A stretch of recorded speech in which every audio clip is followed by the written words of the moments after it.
इस वाले सेशन में हम देखेंगे कुछ क्वेश्चंस जो कि बहुत इंपॉर्टेंट है आपके सीएचओ के एग्जाम्स के लिए, जो कि आप कोई भी स्टेट का देंगे क्योंकि सिलेबस आपका कॉमन रहता है। तो ये जो क्वेश्चंस हैं एमसीक्यू फॉर्मेट में है और सभी स्टेट्स के एग्जाम्स के लिए लगभग लगभग जो है सिलेबस सेम रहता है। पैटर्न थोड़ा डिफरेंट हो सकता है, लेकिन ये सभी स्टेट के सीएचओ एग्जाम्स के लिए इम्पोर्टेंट हैं। तो आप जब भी सीएचओ का एग्जाम देने जाएंगे तो जो है इसको आप कुछ डेज पहले ये सारी जो वीडियोस की सीरीज है इसको आप देख सकते हैं। तो काफ़ी आपका रिवीजन भी हो जाएगा, सेल्फ इवैल्यूएशन भी हो जाएगा और आपको एक एग्जाम में कॉन्फिडेंस मिलेगा कि हाँ मैंने इतने एमसीक्यूज करे हैं। तो एक पढ़ना अलग चीज़ होती है थ्योरेटिकली, और आपको क्वेश्चंस लगाना की कला वो आनी चाहिए। ठीक है, तो मेरा मकसद वही है, आपको मैं ज़्यादा से ज़्यादा क्वेश्चंस प्रैक्टिस करा रहा हूँ।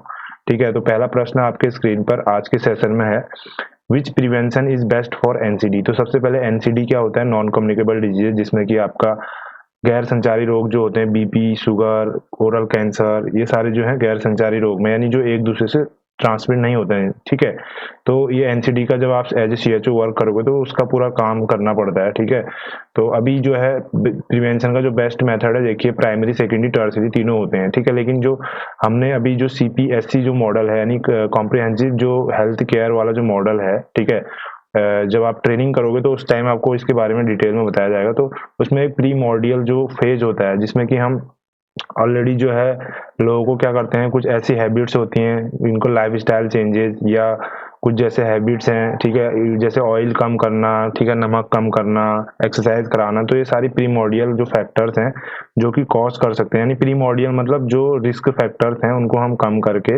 एनसीडीज को रोक सकते हैं। तो वो वाली जो फेज होती है वो प्रीमोडियल फेज कहलाती है। ठीक है, तो ये बहुत बेस्ट मेथड मानी जाती है एनसीडी को, क्योंकि एनसीडी एक बार हो गया तो फिर क्या होता है कि आपको फिर उसमें प्राइमरी सेकेंडरी मैनेज करना पड़ता है और जनरली वो दवाइयाँ फिर लॉन्ग टर्म में ही चलती हैं। ठीक है, नेक्स्ट क्वेश्चन है, तो पहले वाला क्वेश्चन का आपका ए ऑप्शन हो गया। क्यों हो गया मैंने आपको बता दिया। ठीक है, वीडियो को जरूर लाइक कर लीजिए और अंत तक जरूर देखिएगा। ठीक है, चैनल पर नए हैं तो जरूर सब्सक्राइब कीजिए, क्योंकि जो ये क्वेश्चन हम करा रहे हैं इसमें अदर जो है हमारे जो फैक्ट हैं वो भी आपको साथ साथ में क्लियर करवा रहे हैं। ठीक है, तो नेक्स्ट क्वेश्चन है, सेकंड क्वेश्चन, विच स्टीरियोटाइप होना चाहिए था of dengue virus is more dangerous. तो डेंगू वायरस का कौन सा जो वेरिएंट है, जैसे अभी कोविड के वेरिएंट आए थे उसी प्रकार से डेंगू वायरस पता होना चाहिए आपको कौन से मच्छर से होता है। एडीज एजिप्टी मॉस्किटो से होता है। ठीक है, इसको क्या बोलते हैं, ब्रेक बोन फीवर भी बोलते हैं। ठीक है, तो ये अलग अलग नाम से भी जाने, तो इसके साइन सिम्टम्स क्या होते हैं वो भी पता होने चाहिए। तो टाइप 2 जो टाइप का है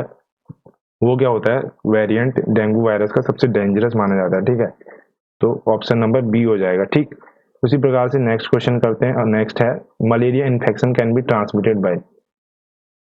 तो मलेरिया इन्फेक्शन की बात हो रही, तो मलेरिया इन्फेक्शन जो है किससे ट्रांसमिट हो सकता है वो पूछ रहा है। ठीक है, तो इसका जो सही उत्तर हो जाएगा आपका, सारे जो ऑप्शन है, ब्लड ट्रांसफ्यूजन, अगर कोई इन्फेक्टेड है उसके उसमें मलेरिया का पैरासाइट प्रोटोजोआ है ब्लड में, उसको मच्छर ने काटा है तो उसको भी होगा। ठीक है, bite of infected female anopheles से तो होता ही है, पॉजिटिव ऑर्गेनिज्म है इसका।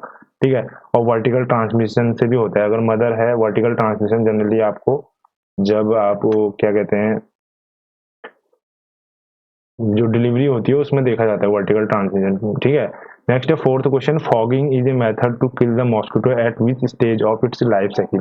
तो फॉगिंग की जाती है, फॉगिंग मतलब छिड़काव किया जाता है। तो जनरली जब अडल्ट फेज हो जाती है उस टाइम पर हम जनरली ये छिड़काव करते हैं। ठीक है, फॉगिंग देखा होगा आपने नगर पालिकाओं में, जो है ये नगर पालिका से या निगम से जो है छिड़काव किया जाता है जहां जहां पर गंदी नालियां हैं, पानी रुकाव होता है। ठीक है, ताकि जो मॉस्किटो का जो है ब्रीड वहां पर ना करे। ठीक है, नेक्स्ट है fifth question, dengue virus is a. तो डेंगू कौन सा वायरस है, ये आर्बो फैमिली का वायरस है। ठीक है, आपको पता होना चाहिए डेंगू जो है आर्बो फैमिली का वायरस है। ठीक है, नेक्स्ट क्वेश्चन है sixth question, which organ is most affected in malaria. तो सबसे ज्यादा जो ऑर्गन होता है स्प्लीन होती है। ठीक है, स्प्लीन के बाद आपका लीवर भी अफेक्टेड होता है, मोस्ट अफेक्टेड कह रहा है तो आपका स्प्लीन यहाँ पर टिक करेंगे आप। ठीक है, ऑप्शन बी के साथ यहाँ पर हम जाएंगे। ठीक है, स्प्लीन में क्या होता है, ग्रेवयार्ड ऑफ आरबीसी बोलते हैं। ठीक है, ग्रेवयार्ड ऑफ आरबीसी, यानी जो आरबीसी है डिस्ट्रॉय यही होती है। ठीक है, तो ये भी आप लिख लीजिए। ठीक है, और उसके अलावा एनाटॉमी से अगर आप देखेंगे तो स्प्लीन जो है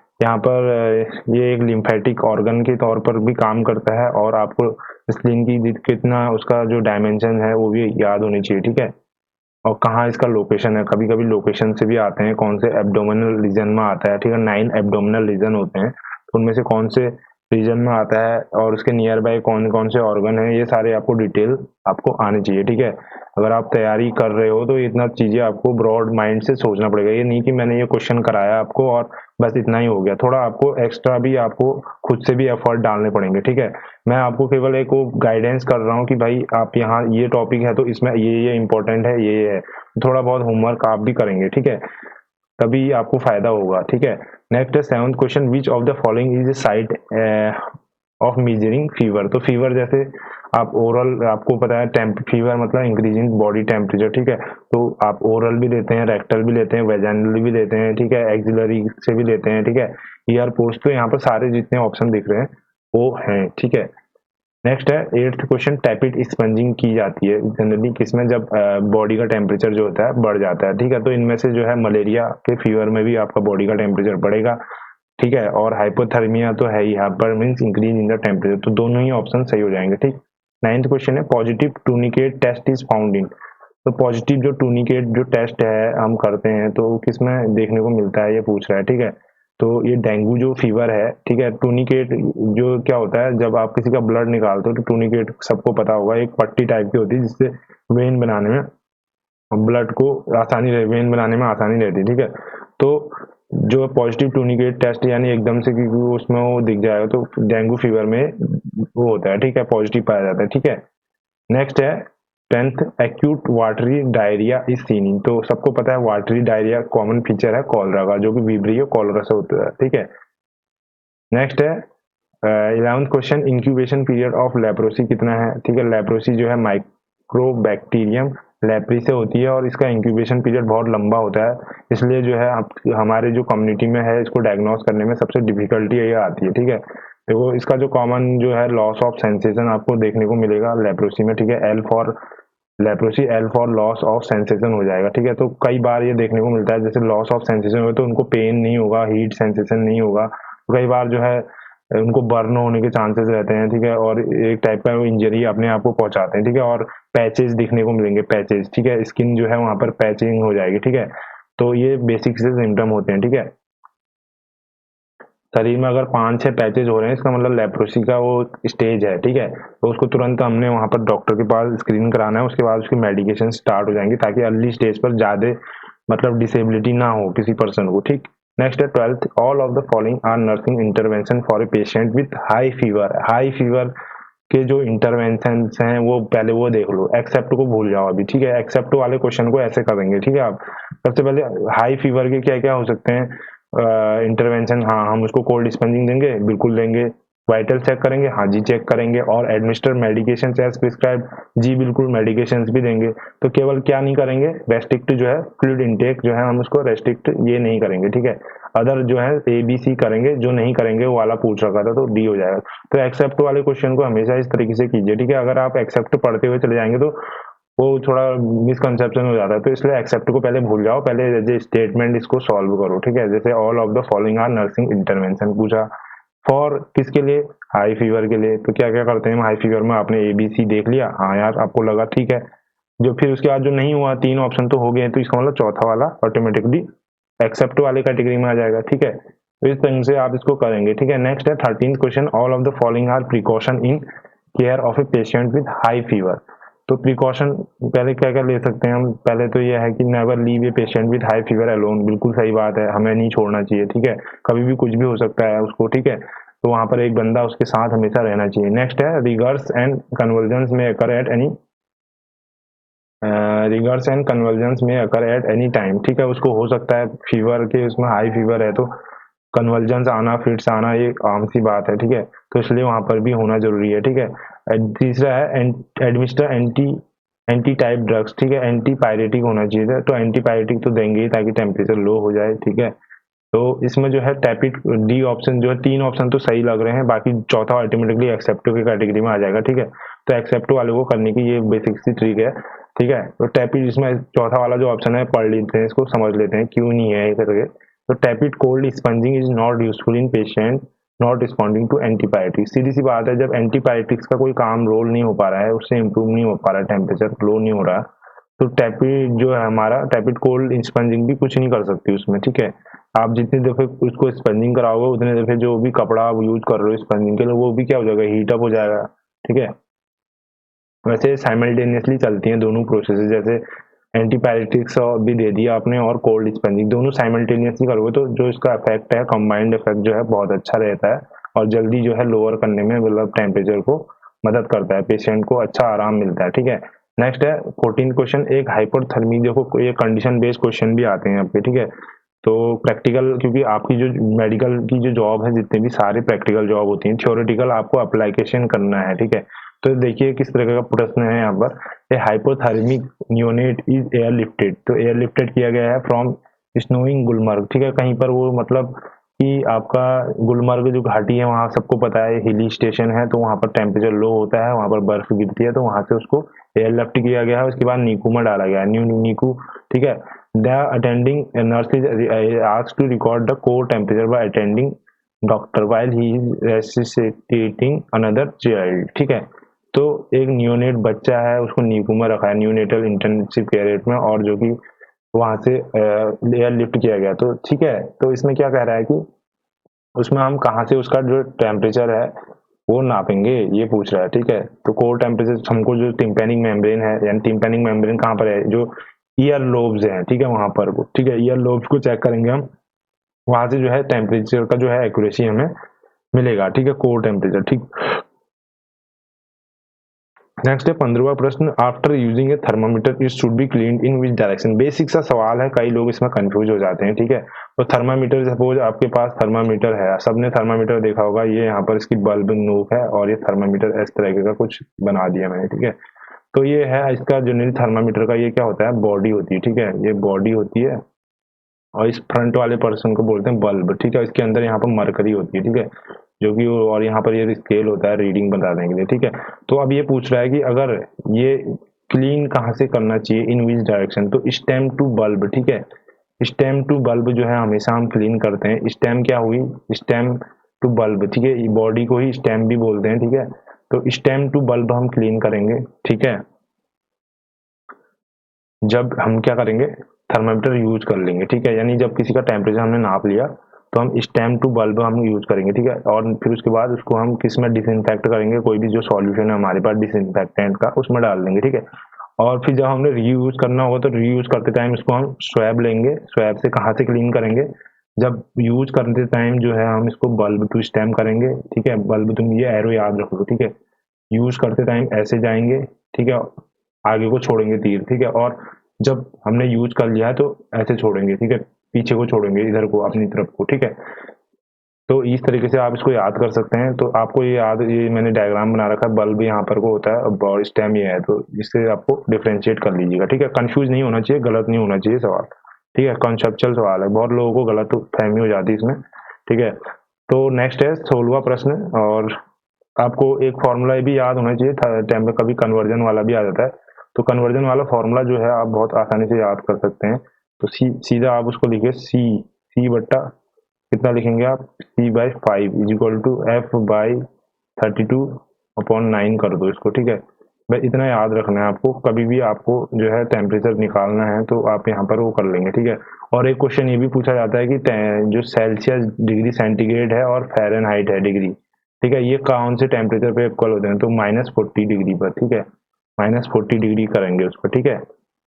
तो ये भी याद होना चाहिए, ठीक है। नेक्स्ट है मोस्ट रिलायबल जो मेथड होती है, सबसे एक्यूरेट जो है हमारा रेक्टल से निकलता है टेम्परेचर, ठीक है। और जो ओरल टेम्परेचर और आपका जो डिफरेंस है आपका ये पता होना चाहिए आपको, ठीक है। तो रेक्टल जो टेम्परेचर हमेशा 2 डिग्री जो है ज़्यादा आएगा और जो है एक्जिला का जो है ये कम आएगा, ठीक है, रेक्टम के कंपेरिजन में, ठीक है। नेक्स्ट है the oral temperature of a patient is 37, ठीक है। तो अब यहाँ पर हमने तो ट्रू स्टेटमेंट जो है क्या है, तो हमेशा हमने देखना है कि रेक्टल टेम्परेचर जो है ज़्यादा आएगा, ठीक है, एक्जिला का भी जो है कम होगा, ठीक है, और रेक्टल जो है हमेशा ज़्यादा आएगा, ठीक है। तो रेक्टल वाला जो है ये, और एक्जिला जो है कम आएगा रेक्टल से, और ठीक है, इस तरीके से आपको इसको याद करना है, ठीक है। तो ऑप्शन नंबर सी जो है इसका करेक्ट हो जाएगा, ठीक है। देखिए नेक्स्ट क्वेश्चन क्या लिखा है, which route one uses to identify hypothermia. Hypothermia जो है मतलब टेम्परेचर 95 डिग्री की, ये भी पूछ लेता है कि कितने डिग्री टेम्परेचर पर हाइपोथर्मिया माना जाएगा। ठीक है, तो 95 जो है आपका ये माना जाएगा। तो जो है हाइपोथर्मिया का जो बच्चों में खास तौर से ये टेम्परेचर पता करना क्योंकि थोड़ा टिपिकल रहता है, तो मोस्टली हम जो है रेक्टल से ही उसका एक्यूरेसी के लिए अगर पूछेगा तो रेक्टल वाला जो रूट है उसके ऑप्शन के साथ आप जाओगे। ठीक है, हमेशा ये याद रख लेना।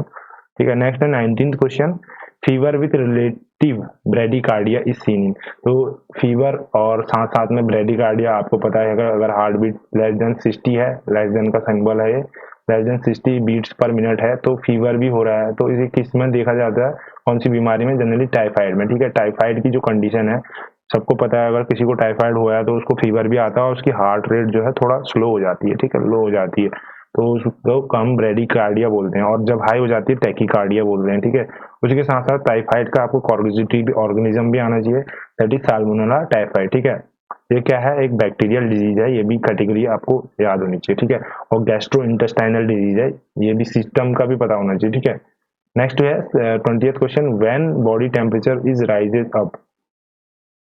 ठीक है, जब बॉडी टेम्परेचर राइज हो जाता है इतना डिग्री यानी 105 से 106 डिग्री फ़ारेनहाइट पर, तो इस कंडीशन को हम बोलते हैं हाइपर पायरेक्सिया। ठीक है, हाइपर मींस एक्सेस और पायरेक्सिया मींस ऑलरेडी जिसका टेम्परेचर, पायरेक्सिया का मतलब ही ये होता है टेम्परेचर इंक्रीज, और हाइपर मतलब जो इंक्रीज टेम्परेचर उससे भी और इंक्रीज। ठीक है, दैट इज हाइपर पायरेक्सिया। ठीक है, नेक्स्ट है 21st question, hyper pyrexia in called if body temperature more than 105 degree. ये बॉर्डर लाइन जो टेम्परेचर है 105 डिग्री है, अगर इससे ऊपर जा रहा है या ये 105 डिग्री फ़ारेनहाइट किसी पेशेंट का टेम्परेचर है, दैट मीन्स वो किस कंडीशन में है? हाइपर पायरेक्सिया की। ठीक है, अब स्टेजेस ऑफ मलेरिया फीवर पूछ रहा है, तो आपको सबको पता है 3 स्टेज होती है, एक कोल्ड होती है, एक हॉट होती है, एक स्वेटिंग होती है। फीवर वाली स्टेज नहीं होती है, ये ऑप्शन सी जो है ये इनकरेक्ट हो जाएगा। ठीक है, नेक्स्ट है dengue fever is cause due to, तो सबको पता है एडीज एजिप्टी वायरस के कारण ये अभी आया था ऊपर। ठीक है, और इसका आर्बो वायरस फैमिली से बिलोंग करता है। ठीक है, ये मैंने क्लियर कर लिया था आपको, आई होप आपको सब समझ में आ रहा होगा।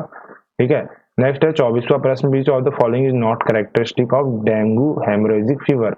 तो डेंगू जो हेमरेजिक फीवर होता है, ठीक है, उसका जो है कौन सा करेक्टरिस्टिक नहीं है इसमें से, ये पूछा है। तो फीवर उसमें होगा। ठीक है, सिंपल नॉट कह रहा है। ठीक है, तो फीवर है। ठीक है, और थ्रम्बोसाइटोपिनिया है। ठीक है, और लिम्फ एडिनोपैथी भी है। ठीक है, thrombocytopenia means, penia means decrease in the number of, thrombo means platelet. ठीक है, तो decrease in the number of platelets भी होगा इसमें, फीवर भी आएगा और आपका लिम्फो एडिनोपैथी भी होगी। ठीक है, लिम्फ नोड्स भी जो है उसमें स्वेल्ड हो जाएंगे। ठीक है, तो ये चीजें होंगी और थ्रम्बोसिस जो है नहीं देखने को मिलेगा। ठीक है, नेक्स्ट है 25वां प्रश्न, dengue fever is cause by bite of which. तो आपको पता है एडीज से होता है। ठीक है, इसी प्रकार से एनोफिलीज से क्या होता है? मलेरिया होता है, क्यूलेक्स से फाइलेरिया होता है। ठीक है, और मैंसोनिया से भी जेई, जापानी इंक्रेफलाइटिस और अन्य जो बीमारियां हैं मॉस्किटो से, वो आपको सबको पता होनी चाहिए। ठीक है, कभी भी कुछ भी पूछ सकता है वहां पर। ठीक, अब देख लेते हैं जो हमारे बॉडी में जो है आपको पता है 9 क्वाड्रेंट्स होते हैं। ठीक है, इसको ऐसे आप क्वाड्रेंट वाला जो डायग्राम अपनी एनाटॉमी की बुक से देख सकें, ये 9 क्वाड्रेंट है। ये जो है आपका, ठीक है, ये बीच में अम्बलाइकस होता है, बाकी ये नीचे आपका लंबर हो गया, और ये हाइपोकॉन्ड्रिक रीजन हो गया। ठीक है, ये राइट साइड है, लेफ्ट साइड है। ठीक है, तो ये सारे जो रीजन्स हैं आपको 9 के 9 रीजन्स, और प्लस उसमें जो कौन से ऑर्गन्स हैं, कौन कौन से ऑर्गन्स आते हैं वो आपको पता होने चाहिए। ठीक है, ठीक है, एपिगैस्ट्रिक रीजन हो गया। ठीक है, ये सारे रीजन्स आपको याद होने चाहिए। ठीक है, तो इसमें पूछ रहा है जो क्वाड्रेंट है ऑफ द एब्डोमिनल कैविटी जो है उसमें क्या क्या होते हैं। ये ऑप्शन है right upper quadrant, left upper quadrant. ठीक है, right lower quadrant and left lower quadrant. ठीक है, तो ये डायग्राम आपने देखा होगा अक्सर, जो क्वाड्रेंट से संबंधित है, बेसिक जो एनाटॉमी का चैप्टर है। ठीक है, जिसमें हम डिविजन्स ऑफ द बॉडी और रीजन्स और जो टर्मिनोलॉजी पढ़ते हैं उसमें सबसे बेसिक जो है स्टार्टिंग के चैप्टर्स में दिया गया है। ठीक है, तो ये जनरली हम ये क्वाड्रेंट का रोल क्या है आपको, जैसे कभी आप फिजिकल एग्जामिनेशन करोगे, ठीक है, फिजिकल एग्जामिनेशन के क्या कंपोनेंट है वो भी बताने होने चाहिए आपको। सबसे पहले होता है इंस्पेक्शन, इंस्पेक्शन या इसको ऑब्जर्वेशन बोलते हैं। ठीक है, बाय आईज हम देखेंगे। ठीक है, फिर उसके बाद होता है अस्कल्टेशन करते हैं स्टेथोस्कोप से। ठीक है, उसके बाद पैल्पेशन होता है, और ठीक है। और परकशन होता है, ठीक है, परकशन यानी साउंड, ऐसा आ रहा है ना, तो साउंड, ठीक है, जब हम टैप करेंगे वहां पर पेट में, जैसे हम टैप करते हैं, मारते हैं, तो एक साउंड आती है ना, तो हर ऑर्गन की अपनी अपनी अलग अलग साइन है, हर कैविटी की अलग अलग साइन है, ठीक है। तो उससे हम आइडेंटिफाई करते हैं कि हेल्दी जो ऑर्गन है उसमें कैसी साउंड आएगी, और जो अनहेल्दी है, कोई डिजीज कंडीशन है, तो उसमें कैसे आएगा, ठीक है। तो इसके लिए डिफ्रेंशिएशन, ये इसलिए क्वाड्रेंट का वहाँ पर रोल हो जाता है, ठीक है। कई बार मेन मेन जो ऑर्गन है उसके जो क्वाड्रेंट्स हैं वो कहाँ पर लोकेटेड हैं वो पूछ लेता है, ठीक है। जैसे लीवर का पूछ लेता है, आपका गॉल ब्लैडर का पूछ लेता है, पैनक्रियास का पूछ लेता है, ठीक है। तो अपेंडिक्स का पूछ लेता है, तो ये सारी चीजें आपको नोट डाउन होनी चाहिए, ठीक है। नेक्स्ट है परफॉर्म्ड एब्डोमिनल एग्जामिनेशन इज। तो एब्डोमिनल एग्जामिनेशन का मैंने आपको सब बोल दिया, इंस्पेक्शन, आप स्कल्टेशन, परकशन, पैल्पेशन, ठीक है। नेक्स्ट है करेक्टरिस्टिक ऑफ चेस्ट पेन। तो चेस्ट पेन हो रहा है किसी को, तो उसको क्या करेक्टरिस्टिक्स देखने को मिलेंगे, ठीक है। तो सबसे उसको जो है पेन है चेस्ट में, तो टाइटनेस और प्रेशर जैसा महसूस होगा, और उसको सडनली क्या होगा, टीयरिंग पेन, ऐसा लगेगा कि जैसे सीना फट रहा हो, ठीक है। और सडन सीवियर पेन भी महसूस होगा, सारे जो है कभी महसूस किया होगा आपने। और जनरली चेस्ट पेन होता है क्यों है, आपको इसका कारण भी बता देता हूँ। कॉरोनरी जो आर्टरी होती है, जो कि ब्लड सप्लाई करती है कहाँ को, हार्ट को, ठीक है। तो हार्ट को जो ब्लड सप्लाई करती है कौन सी आर्टरी है, कॉरोनरी आर्टरी। ये भी क्वेश्चन पूछ लेता है। कॉरोनरी आर्टरी में कभी क्या हो जाता है, ब्लॉकेज हो जाती है। तो ब्लॉकेज के कारण क्या होता है, हार्ट में जो है ब्लड नहीं हो पाएगा, हार्ट को ब्लड चाहिए क्यों, पंपिंग करने के लिए। आपको हार्ट को भी तो चाहिए, सारे बॉडी ऑर्गन को चाहिए ना। तो अगर ब्लड नहीं पहुंचेगा तो उसको ऑक्सीजन नहीं मिलेगी, वहाँ के जो सेल्स हैं, ठीक है। तो क्या हो जाएगा, कुछ टाइम के लिए थोड़ा वहाँ पर एक स्थिति पैदा हो जाएगी कि भाई हार्ट को ऑक्सीजन नहीं मिलेगा, तो वो प्रॉपर फंक्शनिंग नहीं करेगा। तो उस कारण जो है एक चेस्ट क्राइसिस हो जाएगा ना, ऑक्सीजन क्राइसिस। तो उस कारण जो है चेस्ट पेन उठता है, ठीक है। मसल्स जो है एक्जेगरेट करती हैं, तो वो पेन किस लिए होता है, आपको कभी जैसे आप कभी ज़्यादा काम कर देते हो कुछ फिजिकली, तो क्या हो जाता है, आपके मसल्स पेन हो जाते हैं। तो वही चीज़ है, तो जो ऑक्सीजन उसको ब्लड सप्लाई नहीं मिलेगी, तो हार्ट मसल्स तो अपना काम करेंगी ना, उनका जो फंक्शन है, तो ज़्यादा एक्जेगरेट करेंगी तो उनको मिलेगा नहीं, तो क्या हो जाएगा, चेस्ट पेन के फॉर्म में आपको एज ए साइन सिम्टम दिखेगा। सिंपल सी बात है। नेक्स्ट है fourth question, back pain is result of. तो बैक पेन जो है किसका रिजल्ट है ये पूछ रहा है। तो सबसे पहले बैक पेन आपको मैंने अभी वही डिस्कस करा था कि कोई अगर हैवी वर्क करेगा, किसी को इंजरी है या किसी को एक्सपोजर टू कोल्ड हो रहा है, ठीक है, ये सारे जो है बैक पेन के कॉजेज हैं, ठीक है। नेक्स्ट है stages of procedure is in abdominal pain, ठीक है। तो एब्डोमिनल पेन किसी को हो रहा है, कोई आया आपके पास एब्डोमिनल, वो कह रहा है मेरे पेट में दर्द, तो सबसे पहले क्या कहेंगे, आप उससे पूछताछ करोगे, भाई तूने क्या खाया था, ठीक है, तूने कोई दवाई तूने दी थी, या क्या तेरा वो है, बाउल क्लियर है नहीं है, तो हिस्ट्री लोगे ना उससे। और उसके बाद फिर आप उसको ऑब्जर्व करोगे, हाथ से छुओगे, पेट को दबाओगे, पैल्पेट करोगे। तो दो क्या है उसमें, फिजिकल का एग्जामिनेशन का कंपोनेंट यूज करोगे, तो दोनों ही आप यूज करोगे जब कोई आपको इस तरह का पेशेंट आएगा, ठीक है। I hope you are understanding. तो कहीं पर डाउट भी होगा तो आप कमेंट जरूर कीजिएगा, ठीक है। नेक्स्ट है difference of cardiac and non cardiac pain. तो कार्डियक पेन और नॉन कार्डियक पेन में क्या होता है डिफरेंस। जनरली जो कार्डियक पेन होता है वो यूजुअली शार्प होता है, ठीक है। क्यों होता है इसका कारण मैंने बोल दिया अभी ऊपर। और जो नॉन कार्डियक पेन होता है उसमें जनरली शार्प पेन नहीं देखने को मिलता है, ठीक है। तो ये जो बेसिक डिफरेंस है, ठीक है। नेक्स्ट है seventh, cardiac chest pain is relieved by. तो सबसे पहले जो कार्डियक, जैसे किसी को चेस्ट पेन हो रहा है, जनरली चेस्ट पेन एंजाइना की कंडीशन को बोलते हैं, ठीक है, एंजाइना, ठीक है। एंजाइना क्यों हो रहा है, दैट ये इसका एक टर्म आता है इस्चीमिया, इस्कीमिया, ठीक है। ये टर्म भी आपको क्लियर होना चाहिए, मैंने कई बार आपको बोला था, टर्म्स के लिए डिक्शनरी आप जरूर रिफर कीजिए। इस्कीमिया मतलब lack of oxygen, lack of oxygen due to less blood supply, less blood supply, ठीक है। ब्लड सप्लाई प्रॉपर नहीं है, इसलिए ऑक्सीजन की कमी हो जा रही है, तो वहाँ पर जो टिश्यू है वो इस्कीमिक हो जा रही है, ठीक है।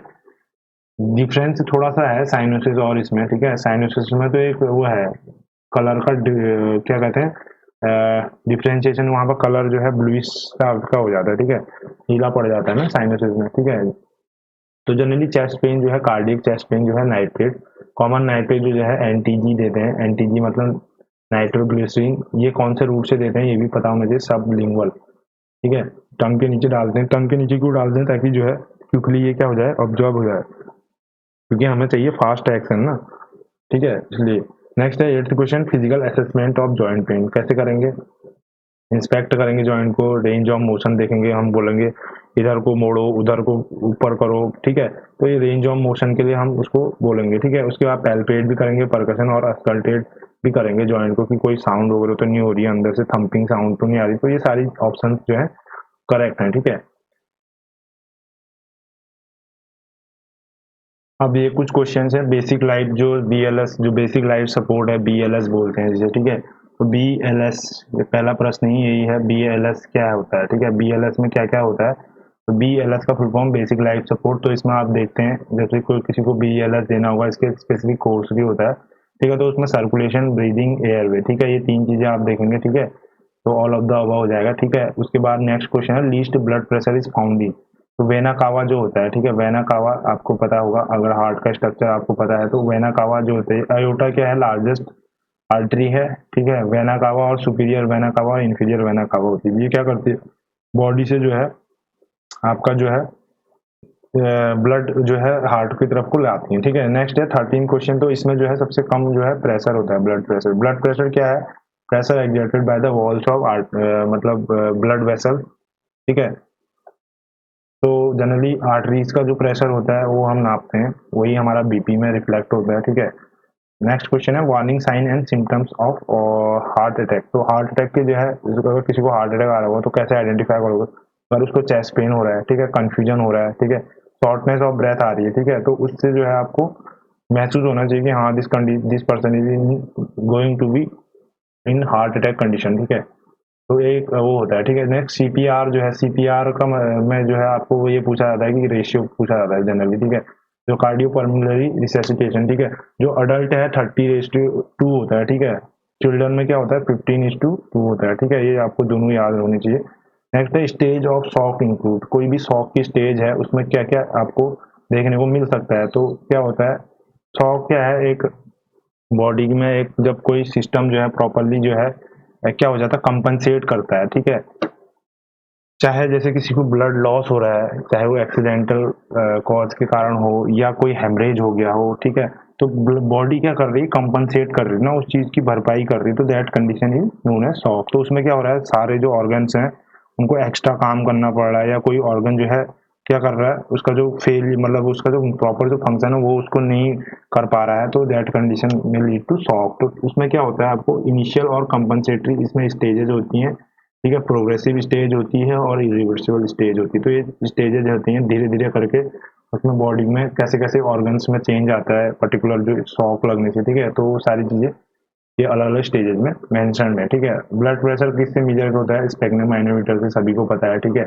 और ये 300 तक की आपको ऑफ रीडिंग देखने को मिल सकते हैं। ठीक है, और ये उससे ऊपर भी नहीं करता। ठीक है, नैनोमीटर क्या है, जो स्मॉल जो पार्टिकल्स है, नैनो पार्टिकल्स का मेजरमेंट कभी कभी आपको जनरल ये आना चाहिए, 10⁻⁻⁹ मीटर होता है। 1 nanometre is equal to 10⁻⁹ metre. ठीक है, कैलोरीमीटर से आपको पता है एनर्जी मेजर करते हैं। ठीक है, बैरोमीटर से आपको पता है एटमॉस्फेरिक प्रेशर। ठीक है, नेक्स्ट है 7th question, a method of physical examination in which sound, जिससे साउंड और स्टेथोस्कोप का यूज होता है, तो उसको हम बोलते हैं अस्कल्टेशन। ठीक है, सिंपल सा बात है। नेक्स्ट है what is the normal oxygen saturation. Oxygen saturation जो नॉर्मली ब्लड में होता है हमारे 96 to 100 होना चाहिए। ठीक है, अभी कोविड के टाइम पर देखने को मिलता था कि जो सेकेंड स्टेज आई थी उसमें बहुत लो चला जा रहा था, क्योंकि लंग्स में जो है सीवियरली जो कोविड का जो वायरस है वो डैमेज कर दे रहा था लंग्स को। ठीक है, निमोनिया कॉज कर दे रहा था, तो उस कारण क्या है, लंग्स प्रॉपरली इन्फ्लेट नहीं हो पा रहे थे, फूल नहीं पा रहे थे। तो लंग्स से फूल नहीं पाएगा तो ऑक्सीजन लेवल वैसे ही लो हो जाएगा। ठीक है, तो जनरली 96 to 100, और इसको मेजर करने के लिए हम क्या यूज करते हैं, जो पोर्टेबल डिवाइस है, पल्स ऑक्सीमीटर। ठीक है, और नेक्स्ट क्वेश्चन है 9th, respiration rate of a healthy person is. तो हेल्दी पर्सन का जो रेस्पिरेशन रेट है, तो मैं एक चीज आपको हाईलाइट कराना चाहता हूँ यहाँ पर, तो जितने भी हमारे आपको ये वाइटल्स होते हैं ना, वाइटल्स, इसकी नॉर्मल वैल्यू का आपका पास पूरा डेटा होना चाहिए। कैसे कैसे होना चाहिए वो भी बता देता हूँ।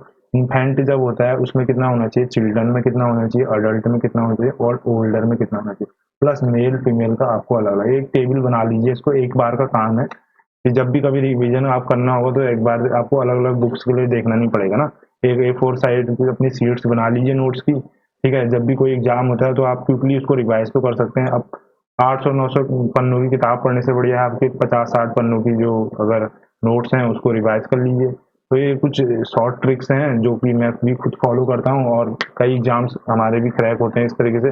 तो वही चीज आपको करनी है, ठीक है।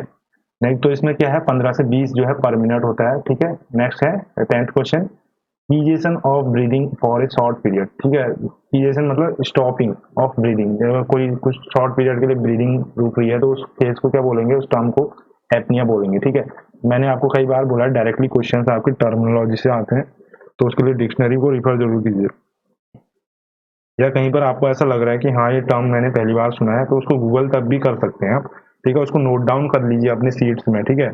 और ये सीट्स आप जब एग्जाम देने से पहले जब आप रिवीजन फेस करते हैं 3-4 दिन पहले, तो उसको जरूर देखिए, 3-4 बार देखेंगे तो आपके सवाल गलत नहीं होंगे, ठीक है। तो कीजेशन कर रहा है तो ये एपनिया होता है, ठीक है। डिस्निया क्या होता है, ब्रीदिंग में डिफिकल्टी हो गया, ठीक है। ऑर्थोनिया क्या होता है, ऑर्थोपिनिया क्या होता है, ऑर्थोपिनिया जो है आपका जो है एक स्टैटिक पोर्शन में, मतलब ऑर्थो मीन्स सिटिंग पोजीशन में जो है ब्रीदिंग जो है में डिफिकल्टी, ठीक है। नेक्स्ट है ब्रेडीपिनिया, ठीक है। ब्रेडीपिनिया मतलब जो ब्रेथ रेट जो है लेस देन 10 हो जाता है, ठीक है, लेस देन 10, ठीक है। ब्रेडी जहां पर भी लगेगा वहां पर क्या हो जाएगा, कम, ठीक है। नेक्स्ट है 11th question, the respiratory rate at less than, तो उसको ब्रेडीपिनिया अभी मैंने ऊपर बोला, ठीक है। टैकीपिनिया क्या हो जाएगा, ये ग्रेटर हो जाएगा, ठीक है। मोर देन 20 या 25 से ऊपर जो है, ये अलग अलग एज ग्रुप के हिसाब से अलग अलग इसकी डेफिनेशन चेंज हो जाएगी, ठीक है। नेक्स्ट है during taking BP at upper arm chest piece of stethoscope will be put on which artery, तो ब्रैकियल आर्टरी जो है हम उस पर, जब भी आप बीपी का वो कफ बांधते हो तो फिर वहां पर कौन सी आर्टरी में जो वाइटल फोक्सा होता है वहां पर कौन सी आर्टरी लोकेटेड होती है, तो ब्रैकियल आर्टरी होती है, ठीक है। उसी के नीचे फिर रेडियस की ओर को, जो रेडियस जो हड्डी होती है वहां पर रेडियल आर्टरी हो जाएगी, और अल्ना वाली जो बोन की तरफ हो जाएगी अल्नर आर्टरी, ठीक है। नेक्स्ट है 13 question, if the pulse rate is more than 100 beats, तो 100 बीट्स से ऊपर को क्या बोलते हैं, टैकीकार्डिया, बिलो 60 बीट ब्रेडिकार्डिया, ठीक है। हाइपरनिया क्या होता है कि ब्रीदिंग जो है, हाइपर मीन्स एक्सेसिव, बहुत तेज तेज हो रही है, ठीक है। ब्रेडीपिनिया आपको बता चुका हूँ। तो ये कुछ क्वेश्चंस हैं जो कि आपके एग्जाम पॉइंट ऑफ व्यू से इंपॉर्टेंट हैं, और मैंने आपको कुछ चीजें भी बताई आज जो कि काफी यूजफुल हैं। छोटी छोटी चीजें ही आपको आगे जो है एग्जाम में सक्सेसफुल आपको करवाएंगी, ठीक है। तो वीडियो को जरूर लाइक कर लीजिए, चैनल पर नए हैं तो सब्सक्राइब जरूर कर लीजिए, और कहीं पर कोई डाउट होता है आप जरूर कमेंट करके मेंशन करिए, मैं हर एक कमेंट को पढ़ता हूँ, ठीक है, और मैं उसके जवाब भी देता हूँ, ठीक है। तो यहाँ पर ये सेशन में आज हमने काफ़ी क्वेश्चन देखे फीवर से रिलेटेड आपके, और भी जो बेसिक लाइफ सपोर्ट है उससे देखे, कुछ फर्स्ट एड के क्वेश्चन भी थे, ठीक है, कुछ एनाटॉमी से भी क्वेश्चन थे। तो आपको मैंने ओवरऑल एक ओवरव्यू दिया है, तो मिलते हैं नेक्स्ट वीडियोज़ में, ठीक है।